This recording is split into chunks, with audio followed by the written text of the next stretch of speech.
On June 6, 1971, three Soviet cosmonauts climbed aboard a spacecraft that would carry them to humanity's first operational space station. Georgy Dobrovolsky, Vladislav Volkov, and Viktor Patsayev were about to make history. Their mission, Soyuz 11, was the culmination of years of Soviet ambition, a bold step toward proving that humans could live and work in space for extended periods. The destination was Salyut 1, the world's first space station, which had been orbiting Earth since April of that year. The launch from Baikonur Cosmodrome went smoothly, and the crew successfully docked with Salyut 1 after a previous mission had failed to do so. For the first time in history, human beings were about to inhabit a space station. The cosmonauts spent 23 days aboard Salyut 1, setting a new spaceflight endurance record that would stand for over 2 years.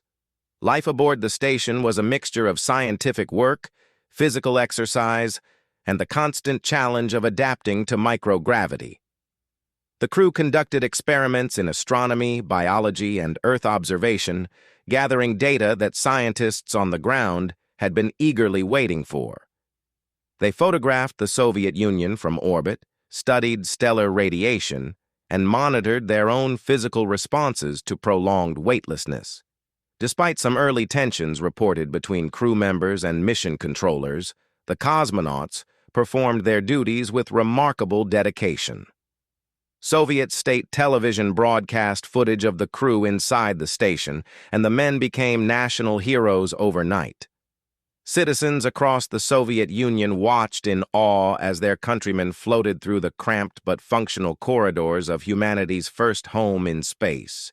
Everything appeared to be going according to plan, and the mission was widely celebrated as a triumph of Soviet engineering and human endurance. On June 29, 1971, after 23 days in orbit, the crew prepared to return to Earth.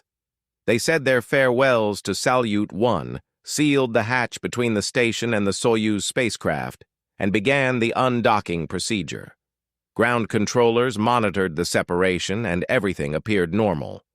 The Soyuz descent module entered the atmosphere, the parachutes deployed correctly, and the retro rockets fired as designed. By every external measure, the landing looked textbook perfect. Recovery teams reached the capsule quickly and knocked on the hatch, expecting to find 3 tired but triumphant cosmonauts ready to be helped out. When there was no response, they opened the hatch themselves.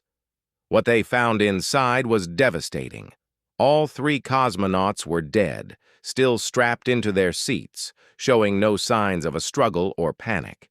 They appeared almost peaceful, as though they had simply fallen asleep.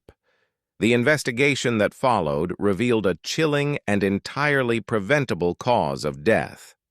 A ventilation valve located between the descent module and the orbital module had opened prematurely during the separation of the 2 modules at an altitude of approximately 150 kilometers. At that height, the atmosphere is essentially a vacuum. Within seconds, the cabin pressure dropped catastrophically. The cosmonauts had no spacesuits. Soviet mission planners had removed the suits to accommodate a 3rd crew member, as the Soyuz spacecraft was considered too cramped for 3 suited cosmonauts. The men had only about 30 seconds of consciousness before hypoxia rendered them unable to act. Dobrovolsky reportedly attempted to locate and close the valve manually, but there was simply not enough time. The valve was later found to have been caused by a faulty seal, a tiny mechanical failure that cost 3 lives. The deaths of Dobrovolsky, Volkov, and Patsayev sent shockwaves through both the Soviet and global space programs.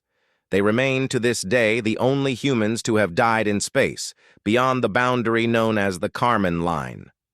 Their sacrifice led to sweeping changes in spacecraft design and crew safety protocols.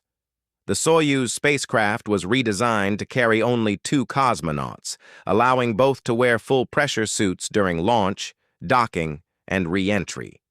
This standard eventually became universal across all crewed spaceflight programs. The tragedy of Soyuz 11 is a sobering reminder that space exploration demands not just courage and brilliance, but an unrelenting commitment to the safety of the human beings who dare to venture beyond our world.